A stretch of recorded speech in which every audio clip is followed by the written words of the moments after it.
Hello good morning नमस्कार। मैं निशा Dwivedi Gurukul competition classes के इस यूट्यूब चैनल पर आप सभी का हार्दिक स्वागत करती हूँ।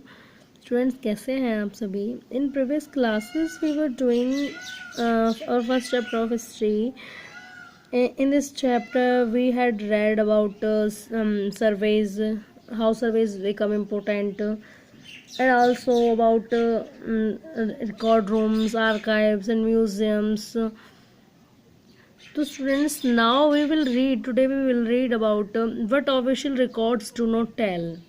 हमने अब तक पढ़ा कि किस तरीके से रिकॉर्ड रूम बनाए गए थे रिकॉर्ड्स को प्रिजर्व करने के लिए. हमने ये भी देखा कि जो रिकॉर्ड्स थे, ऑफिशियल रिकॉर्ड्स थे, वो हमारी इंफॉर्मेशन के लिए कितने प्रेसियस हैं. साथ ही हमें कितनी ज़्यादा इन्फॉर्मेशन देते हैं हमारे एंशिएंट टाइम को जानने के लिए. बट हमें ये भी देखना होगा कि हमें इनको पूरी तरीके से इन पर विश्वास भी नहीं कर सकते, क्योंकि ये जो रिकॉर्ड्स बनाए गए थे वो अंग्रेज़ों के द्वारा बनाए गए थे. और कोई भी व्यक्ति, चाहे हम ही क्यों ना हो, अपनी बुराई नहीं करता अपने मुंह से. तो सीधी सी बात है, जब अंग्रेज़ों के द्वारा अपने रिकॉर्ड्स बनाए जाएंगे तो वो अपने अच्छे अच्छे कामों के बारे में लिखेंगे. जो गलत होगा काम, उसके बारे में थोड़ी ना लिखेंगे. उन्होंने लोगों के लिए क्या काम किया, क्या नहीं किया, क्या गलत चीज़ें की उनके साथ, किस चीज़ को बहुत बारीकी लिया, लाइटली लिया, तो उस चीज़ के बारे में नहीं लिखेंगे. तो इसीलिए हमें इन पर पूरी तरीके से विश्वास नहीं कर सकते हैं. So what official records do not tell. तो जो ऑफिशियल सरकारी रिकॉर्ड्स है वो हमें क्या नहीं बताते हैं. From this vast corpus of records we can get to know a lot. यानी कि इस रिकॉर्ड्स के संग्रह से, विस्तृत संग्रह से हमें बहुत सारी जानकारियाँ मिली. But we must remember that these are official records. परंतु हमें यह याद रखना जरूरी है हमारे लिए कि ये सब क्या थे, ऑफिशियल रिकॉर्ड्स थे, सब सरकारी रिकॉर्ड्स थे. They tell us what the official thought. ये हमें बताते हैं कि अंग्रेज क्या सोचते थे, सरकार क्या सोचती थी उस टाइम की. What they were interested in, वे किस में रुचि रखते थे.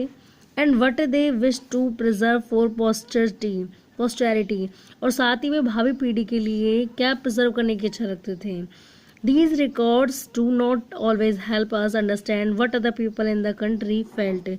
तो ये जो रिकॉर्ड्स है वो हमेशा हमारी मदद नहीं करेंगे ये समझने में कि देश के जो अन्य लोग थे वो क्या महसूस करते थे. And what live behind their actions, और बाद में उनके क्या कारण रहे थे.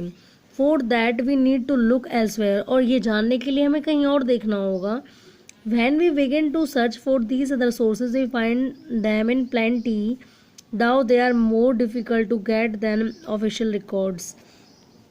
तो जब हम ये उन लोगों के बारे में पता करने की कोशिश करते हैं, when we begin to search for these other sources, तो हम जब अन्य स्रोतों की खोज करते हैं, we find them in plenty, तो हमें बहुत अधिक मिलते हैं. ठीक है, We find them in plenty.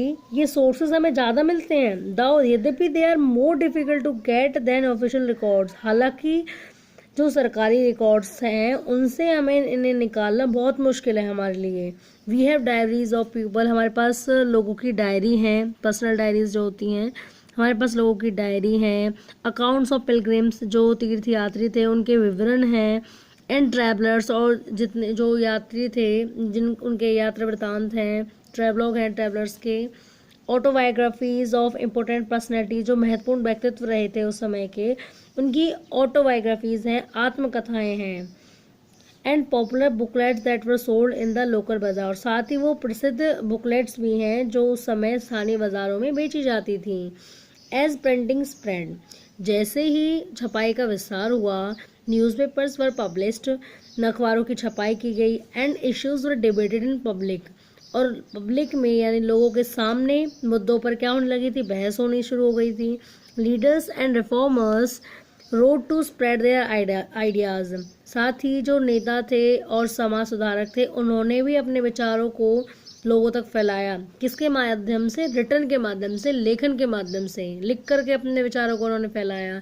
Poets and novelist wrote to express their feelings, साथ ही जो कवि थे, उपन्यासकार थे, उन्होंने भी अपनी फीलिंग्स को लेखन के माध्यम से एक्सप्रेस किया, व्यक्त किया. ऑल दीज सोर्सेज हाउएवर, किंतु ये सभी सोर्स, ये सभी साधन वर produce by those who were literate, ये केवल उन्हीं लोगों के द्वारा ये सोर्सेस निकाले गए जो पढ़े लिखे थे। जो पढ़ा लिखा व्यक्ति होगा वो तो लिख सकता है, जो अनपढ़ होगा उसके बारे में तो हमारे पास कुछ अवेलेबल नहीं है, क्योंकि वो लिख ही नहीं सकता था। बट इसका मतलब ये तो नहीं है कि वो अनपढ़ है तो उन लोगों का कुछ भी इतिहास नहीं रहा हो, ऐसा तो असंभव है।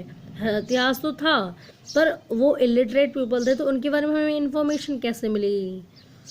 From these we will not be able to understand how history was experienced and lived by the tribals and the peasants. तो इसके लिए हम इतिहास में ये महसूस नहीं कर पाते हैं, ये समझ नहीं पाते हैं इस तरीके से।